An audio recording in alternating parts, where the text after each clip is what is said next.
नमस्कार। नरक चतुर्दशी यह त्यौहार नरक चौदस या नरक चतुर्दशी या नरका पूजा के नाम से भी प्रसिद्ध है।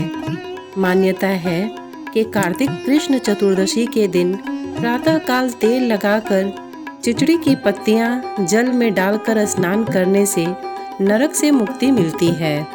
विधि विधान से पूजा करने वाले व्यक्ति सभी पापों से मुक्त हो स्वर्ग को प्राप्त करते हैं। शाम को दीपदान की प्रथा है जिसे यमराज के लिए किया जाता है।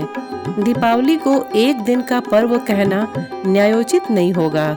इस पर्व का जो महत्व और महात्म्य है उस दृष्टि से भी यह काफी महत्वपूर्ण पर्व व हिंदुओं का त्योहार है। यह 5 पर्वों की श्रृंखला के मध्य में रहने वाला त्योहार है, जैसे मंत्री समुदाय के बीच राजा। दीपावली से 2 दिन पहले धनतेरस, फिर नरक चतुर्दशी या छोटी दीपावली, फिर दीपावली और गोधन पूजा भाई दूज। नरक चतुर्दशी को छोटी दीपावली भी कहते हैं। इसे छोटी दीपावली इसलिए कहा जाता है क्योंकि दीपावली से एक दिन पहले रात के वक्त उसी प्रकार दिए की रोशनी से रात के तिमिर को प्रकाश पुंज से दूर भगा दिया जाता है, जैसे दीपावली की रात को। इस रात दिए जलाने की प्रथा के संदर्भ में कई पौराणिक कथाएं और लोक मान्यताएं हैं। एक कथा के अनुसार आज के ही दिन भगवान श्री कृष्ण ने अत्याचारी और दुराचारी नरकासुर का वध किया था और 16,100 कन्याओं को नरकासुर के बंदी गृह से मुक्त कर उन्हें सम्मान प्रदान किया था। इस उपलक्ष्य में दियों की बारात सजाई जाती है। इस दिन के व्रत और पूजा के संदर्भ में एक अन्य कथा यह है कि रंती देव नामक एक पुण्यात्मा और धर्मात्मा राजा थे। उन्होंने अनजाने में भी कोई पाप नहीं किया था, लेकिन जब मृत्यु का समय आया तो उनके सामने यमदूत आ खड़े हुए। यमदूत को सामने देख राजा अचंभित हुए और बोले, मैंने तो कभी कोई पाप कर्म नहीं किया, फिर आप लोग मुझे लेने क्यों आए हो? क्योंकि आपके यहाँ आने का मतलब है कि मुझे नरक जाना होगा। आप मुझ पर कृपा करें और बताएं कि मेरे किस अपराध के कारण मुझे नरक जाना पड़ रहा है। पुण्यात्मा राजा की अनुनय भरी वाणी सुनकर यमदूत ने कहा, हे राजन, एक बार आपके द्वार से एक भूखा ब्राह्मण लौट गया, यह उसी पाप कर्म का फल है। दूतों की इस प्रकार कहने पर राजा ने यमदूतों से कहा कि मैं आपसे विनती करता हूँ कि मुझे 1 वर्ष का और समय दे दें।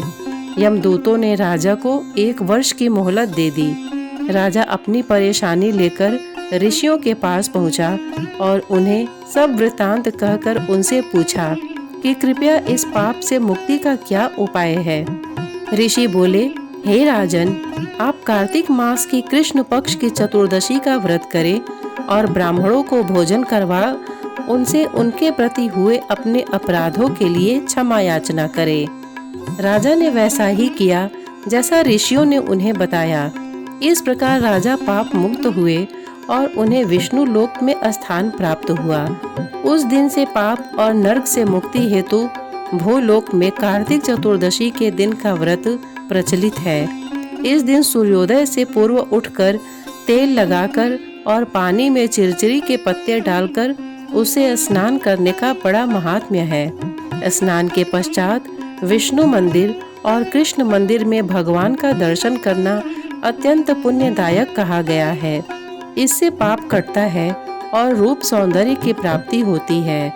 कार्तिक कृष्ण पक्ष की चतुर्दशी को उपरोक्त कारणों से नरक चतुर्दशी, रूप चतुर्दशी और छोटी दीपावली के नाम से जाना जाता है और इसके बाद क्रमशः दीपावली, गोधन पूजा और भाई दूज मनाई जाती है।